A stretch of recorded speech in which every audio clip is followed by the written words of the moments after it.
Glyphosate, non-Hodgkin's lymphoma, and a court case in the US. This is the topic today. Those of you that keep track of the issue relating to glyphosate might be aware that a terminally ill cancer patient from California is suing Monsanto that his exposure to glyphosate gave him cancer.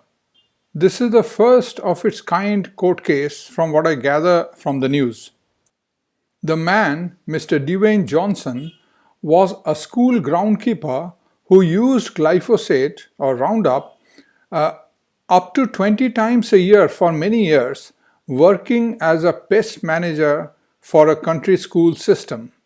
He is dying of non-Hodgkin's lymphoma, a cancer that starts in the lymphatic system and is rooted in the body producing too many abnormal white blood cells.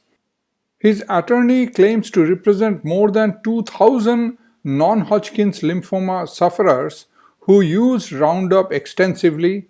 Mr. Johnson's case is the first to go on trial because he is nearing death. Now, this is what I have to say on all this. While I personally feel sad and horrified that so many people that use glyphosate in the US are known to suffer from this form of cancer, I have strong misgiving about such court cases.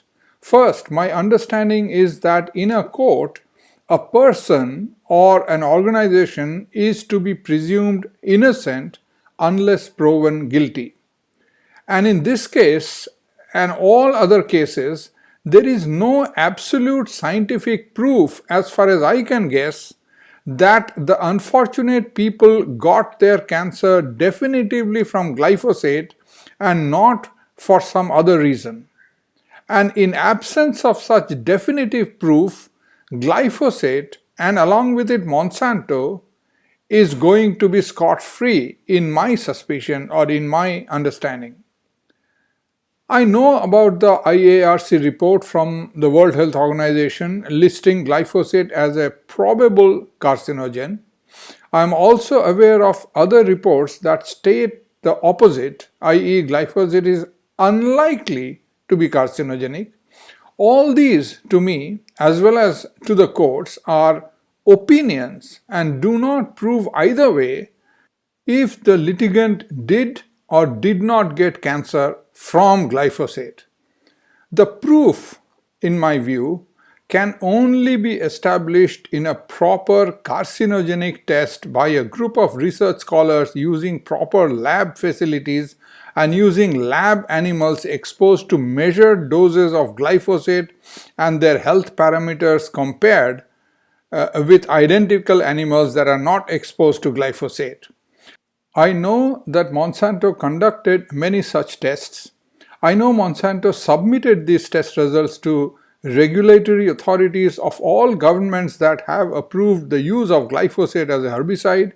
I also know that all these governments are hiding these reports and have not made them public, which makes its approval illegal in my view. Further, I do not know of any country or any research group that is conducting carcinogenicity or other safety tests on glyphosate. I know of Dr. Seralini's work in France, which involves Roundup and not exclusively glyphosate. I do not know of any that did such tests specifically with glyphosate, except in isolated cases such as Dr. Carrasco in Argentina.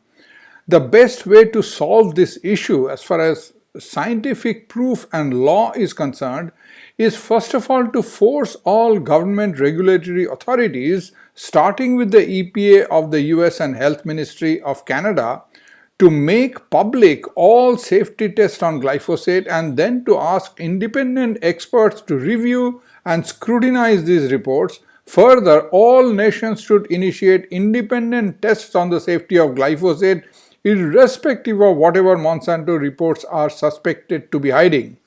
And lastly, whenever there is a mention of cancer, the public and news media starts hyperventilating. But glyphosate can make you ill and kill you 1,000 different ways apart from cancer of the lymphatic system. Why is dying of cancer any worse than dying from kidney failure or having your brain turn into a vegetable. Apart from demanding disclosure of safety records and demanding independent study of glyphosate's safety, there is another way: public pressure on the political system. After all, in a democracy, the people are supposed to be masters of their destiny and should decide if they will or will not allow glyphosate to be present in their food and environment, irrespective of what Monsanto, the pesticide traders, or the industrial farmers might say. But for that to happen, people have to do something real, like performing hard duties of a citizen and not just sharing stuff on Facebook. I have been fighting a lone and so far unsatisfactory battle single-handed with the Canadian government regarding safety records on glyphosate. I say single-handed because I got no real support. I am itching to go back home to Canada so I can start badgering our do-nothing politicians on this. I would have loved to see more Canadians follow suit in their own capacity and hope that perhaps someday it will become the main talking point on elections, and a politician's ability to win or lose may also hinge on his stand on glyphosate. Anyhow, I have succeeded in making at least a dozen elected politicians from municipal to federal level conscious of the fact that I am hell-bent on spoiling their election campaign because they either refuse to push back at glyphosate or prefer to sit on the fence.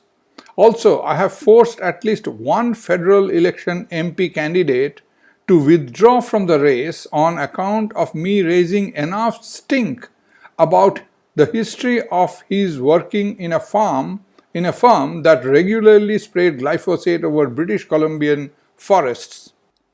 My parting advice to folks sharing these articles on social media is: spend less time on passing around this kind of news and more time on pushing back at rogue politicians whose actions are the main reason why Mr. Johnson and hundreds of thousands of others are suffering today around the world because of glyphosate, as are a wide swath of our flora and fauna. I am quite amazed at the degree of ignorance on glyphosate, not just among the general public, but also among people that have been engaged in fighting GMO for a generation, as well as farm workers that have been using it for a generation. There is also a report from Sri Lanka that tea garden workers that use glyphosate as weed killer are suspected to have contracted esophageal cancer. Clearly, workers and everybody using glyphosate as a weed killer around the world should seriously be keeping track of not just the court case of Mr. Johnson, but also be vocal activists to demand safety tests and data on glyphosate, and as long as such data is kept hidden and such tests are not being conducted, to refuse to use it and insist that glyphosate be banned from their world. I am right now in India, where awareness on glyphosate is as abysmal as it is elsewhere.